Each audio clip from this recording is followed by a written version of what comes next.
Greetings, Noble Promise here, and it's nearing sundown. Another afternoon of reading the rough draft for My Ancestor Speaks, the life, death, and spirit of Emmett Till.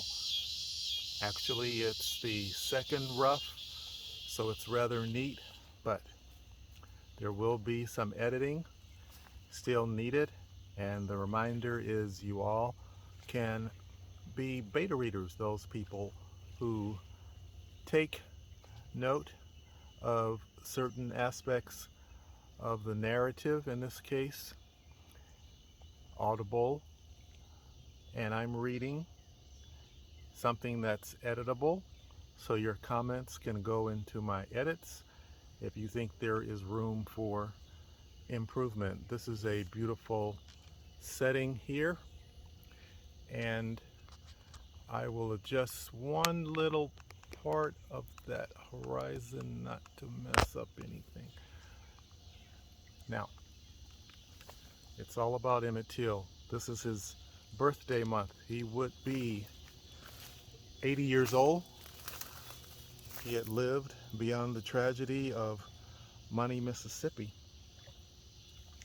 Yesterday, we stopped at a paragraph, and it had to do with Billie Holiday. So we are still on chapter 1, and this is one of the first half dozen paragraphs from chapter 1. And then I will move to the middle of chapter 1, a few paragraphs there, and then at the end, a few paragraphs. So you're really getting quite a bit per chapter, albeit edits to come. But we are doing this every day, so let's break it down. These 8 chapters, here goes. Legendary jazz and blues singer Billie Holiday in 1939 penned the song Strange Fruit. The song was emblematic of the lives of Negroes during the 20th century. The Jim Crow era was in clear and vulgar contradiction to U.S. credos, anthems, and celebrations of justice for all in America. The mirror image of America reflected the deformed face of a Jim Crow South monster. In fact, granted, the South did fight against the advertised virtues of united, quote-unquote, states. The question of perpetuating with gusto the will of Jim Crow went against any resemblance of respect and empathy for those of like being, worthy of equal citizenship and rights. During the summer of Emmett Till's visit, a pastor and others were killed for organizing prospective voters in the Mississippi Delta. The European Americans had historically made book learning for the masses as difficult as possible. Yes, as difficult as possible for the Negro population. Excuse me. In turn, they used the absence of education as a reason to deny Negroes the right to vote.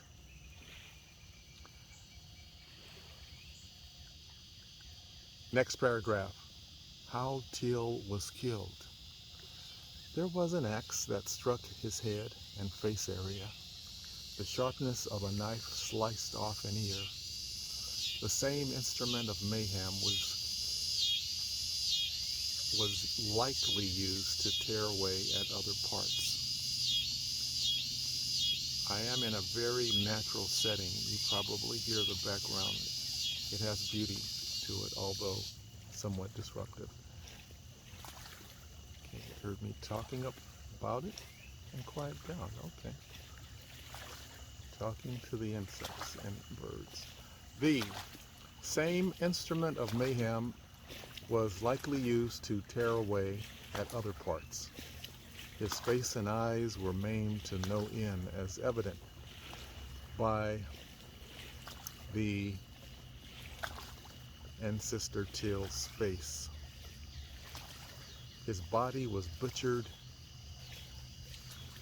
like any farm animal may be, but with far less thought of it, deserving more than to be mauled, ripped, and mangled like a wild beast may leash upon its meal. I'm going to tighten that particular sentence up a bit. Let's try it again. His body was butchered like any farm animal may be, but with far less thought of it, no deserving of more, as he was mauled, ripped, mangled like any wild beast may lash out upon its meal. The human degradation of Emmett Till is what gets you anytime you see the photos of his face and body.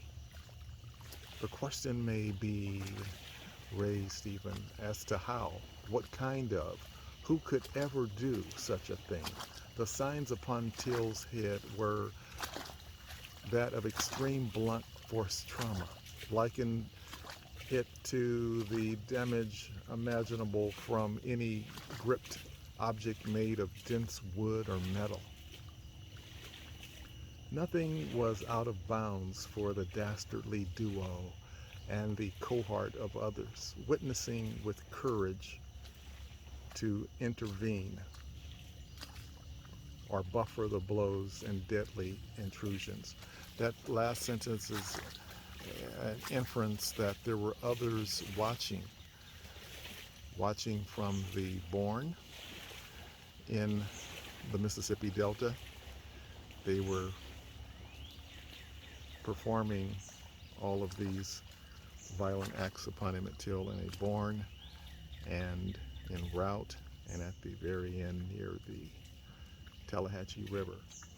So we're going to make sure that that sentence infers stronger the witnessing and how they were devoid of any courage to intervene or buffer the blows and deadly intrusions upon the person of Emmett Till. Next paragraph. Emmett Till was murdered horribly, reiterating, more vivid. He was tortured. He was defiled. Emmett Till's humanity was disrespected. The killers were Anglo-Saxon European men residing in an unrepentant 1955 Money, Mississippi. Here we go with more descriptives, making it very plain. Exactly the kinds of people that were engaging themselves. From a historical perspective, we shudder not and shield our minds not away from how Africans of America arrived here, and the repercussions of that is basically that which Emmett Till had to live through, the repercussions of the transatlantic slave trade, of all of the years, centuries of enslavement, and then the Jim Crow era after Reconstruction, and then this constant refrain we still have in modern day society. And so the actual quote-unquote kinds of people that have perpetuated some of the most egregious horrors upon Africans of America, we have to define it. And that's what the book's intent is, to reiterate and to make plain that although we are in a society where we're looking for improvements, we have to face history smack dab in the eye. So let's go. Next sentence. But I'm going to reiterate this one. The killers were Anglo-Saxon European men residing in an unrepentant 1955 Money, Mississippi.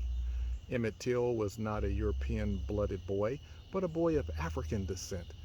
In the southern cauldrons of hate always brewing, filling the air with the fragrant putridity of racism and the illogic, simply the indoctrination into a white superiority, cheapening of selves.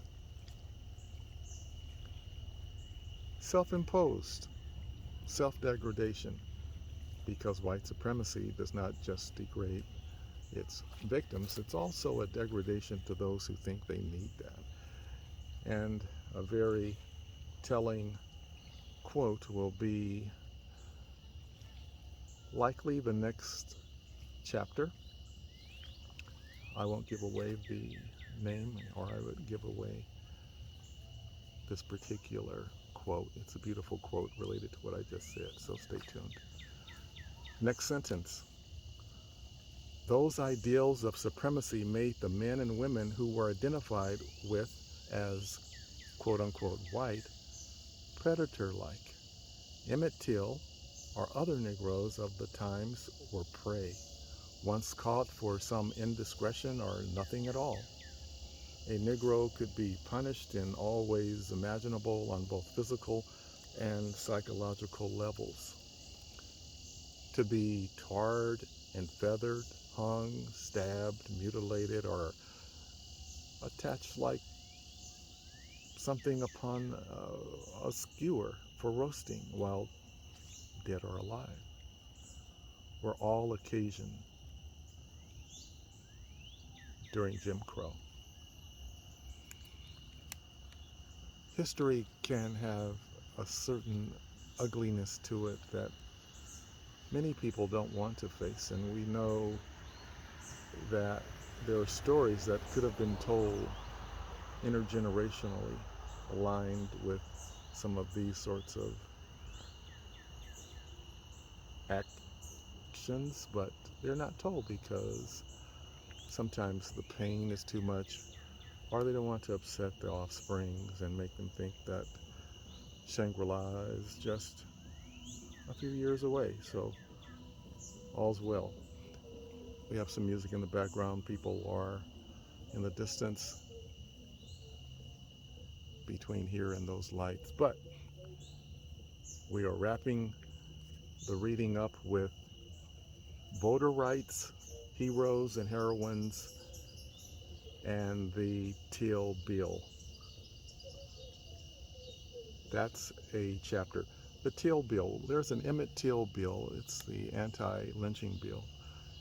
And we need to promote that coming into reality. Let me read one more paragraph, and here goes. The advent of Negroes striving for voter rights turned into a movement during 1960s. That movement turned into a full-blown civil rights struggle. The civil rights movement, a strange calling for people who are allegedly by law U.S. citizens,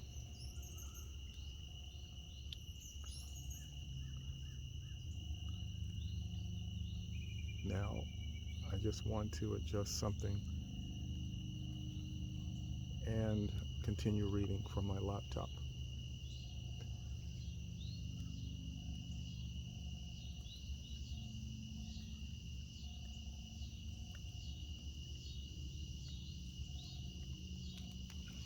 Okay, it's getting dark outside.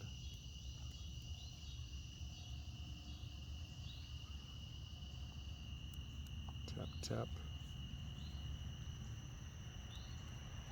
Tap, tap, continuity.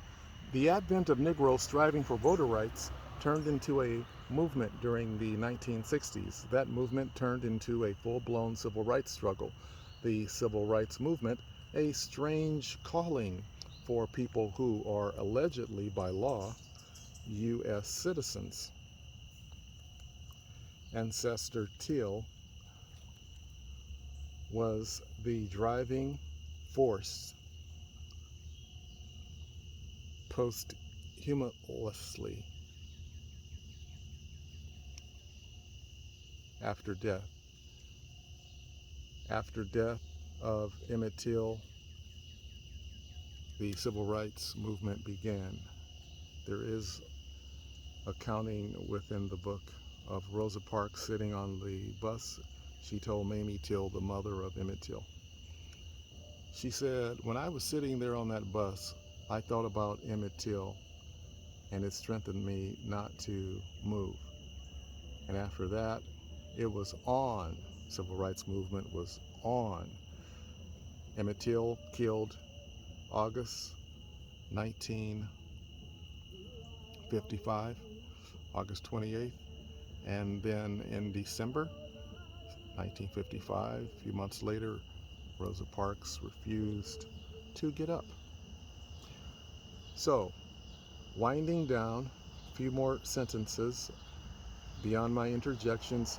The grossly antisocial modeled behavior and recoil, Negroes simply placing the grossly antisocial modeled behavior and recoil because of Negroes simply placing a ballot into a slot to cast a vote for a candidate in their community, state, and for national office led to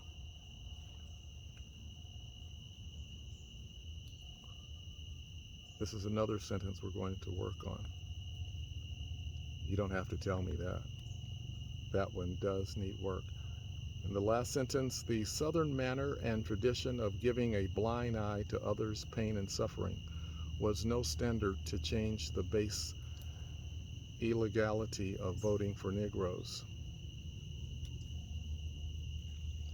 We're going to stop there. Again, this is our reading for My Ancestor Speaks, the life, death, and spirit of Emmett Till. Please comment. Please stay tuned. We're going to read chapters every day for the month of July. So, a hearty rest in peace to Emmett Till, and it's a beautiful thing that his name is still resonating throughout the world. We know we saw signs and heard his voice mentioned through media all during and after the murder of Mr. George Floyd. So lynching comes in many forms in America, and lynching is a unique American experience. Let's not keep it alive.